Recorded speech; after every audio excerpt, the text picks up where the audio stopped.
Barn or the Bangsamoro Autonomous Region in Muslim Mindanao.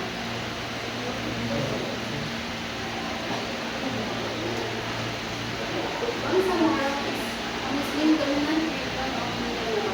It was formerly called Autonomous Region in Muslim Mindanao, changed to Barn in year 2019. The administrative region in the Philippines grouped under the Mindanao Island Group. It covers 5 provinces, namely Basilan, Lanao del Sur, Maguindanao del Norte and del Sur, Sulu, and Tawi-Tawi. Also, it has 116 municipalities and 3 cities. It has total number of barangay in the region in 2,490. The Barn is the Mindanao group of islands located in the southern part of the Philippines. Climate. The region experiences either a tropical monsoon or a tropical rainforest. Climate change is expected to increase extreme weather events, enhancing exposure to storms, heat waves, and drought. Bangsamoro government is stepping up its effort in mitigating the risk of climate change in the region.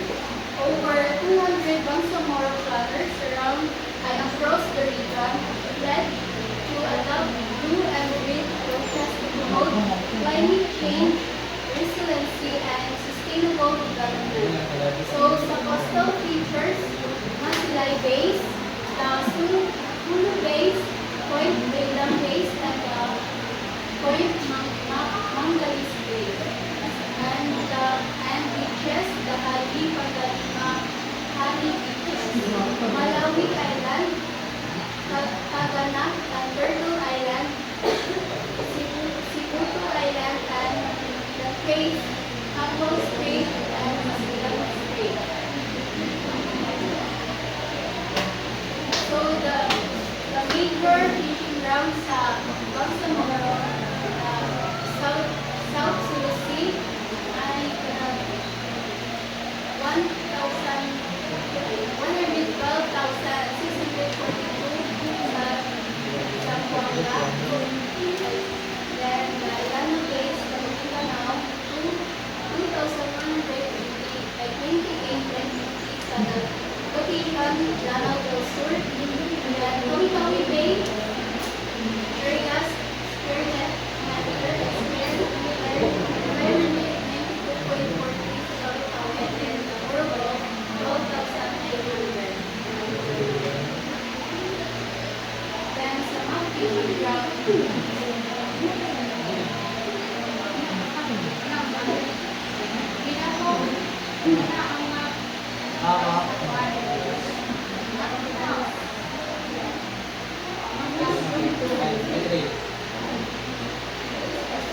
target species and fisheries production.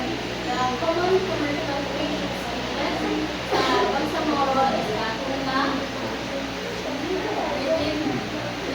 big eye, spad, yellowfin tuna, spade crab, sardines, or what they call sardine, mackerel, and ground spad. Great, shrimp, prawns, goose, crab.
fish processing, seaweed processing, nilagipag, dried and milk, dried and milk,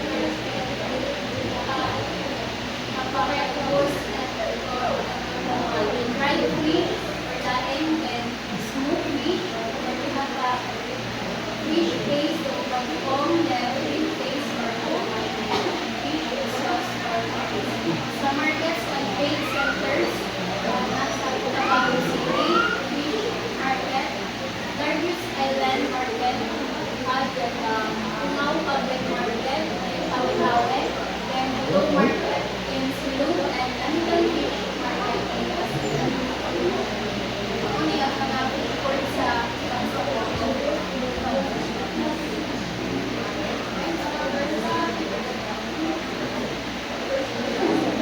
local and export products. Sa marine and aquaculture products, may seaweeds, tuna, sardines, anchovies, fish, crustaceans like shrimp, crab, pencil, shellfish, grouper, rabbit fish, siganin, and exports destination sa exports sa Japan, China, South Korea, and the United States for seaweed and tuna. Ilang sagara ni export na to is the seaweed and tuna. Then, contribution to national fisheries output. Barn ranked among the top 3 fishers in the seaweed one in the Philippines. Contribute roughly 30 to 50% of the country's total fisheries output. Tawi-Tawi alone accounts for nearly half of the region's aquaculture production, mainly seaweeds. Then, aquaculture makes up about 66 to 70% of total regional fish production. Known as the national leader in seaweed farming and a significant contributor to tuna and municipal fisheries. Sa aquaculture, utilize extensive coastal and island areas ideal for aquaculture and seaweed farming, and some major aquaculture species, seaweeds, milkfish, tilapia, grouper, and seaweed. Seaweed farming is the primary livelihood for many families in Tawi-Tawi, Sulu, and Basilan, often led by women's cooperatives. Sa environmental and management aspect, protected areas are resistant to barn. Barn hosts several marine protected areas or INPAs, mangrove forests, and coral reef zones that support fisheries and biodiversity. Game conservation zones include Turtle Islands, Wildlife Sanctuary in Tawi-Tawi, a UNESCO-listed marine sanctuaries and listing site for green sea turtles.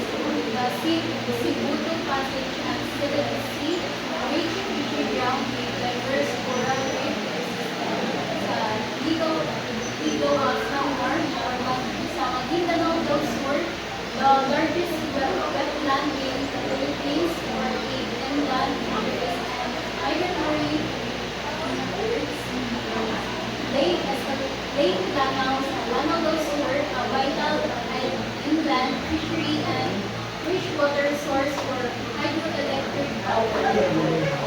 Common environment affecting fisheries and farm, water pollution, overfishing, habitat degradation, and climate change. The consequences: decline in fish stock and biodiversity, reduced catches, and lower income for small-scale fishers.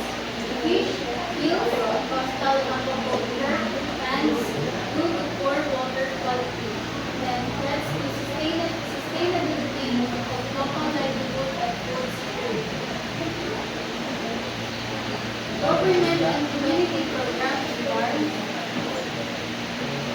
Ampar or WARN initiative, implementation of fisheries resources management and coastal resource management or CRM. Seaweed industry development program for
Provinces with high fishery production and potential for expansion.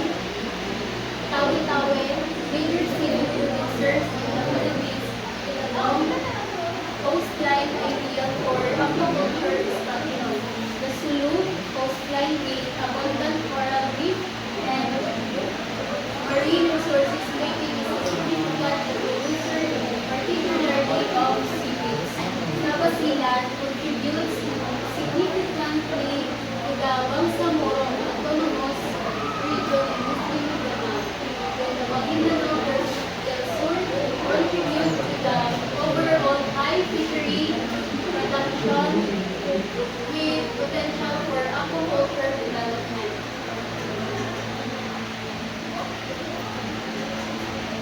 Aquaculture opportunities.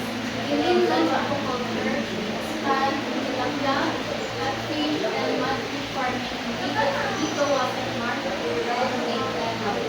Promote integrated rice fish farming system to increase household income and food security.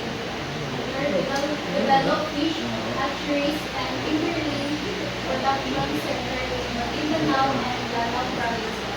In the coastal and marine aquaculture, enhance seaweed and marine fish range offer, for example, the grouper, seedling, and rabbitfish in Tawi-Tawi, Sulu, and Basilan.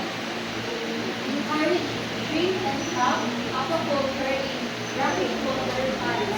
Then, sa coastal cod, we promote community-based aquaculture cooperatives for sustainable management and equitable income sharing.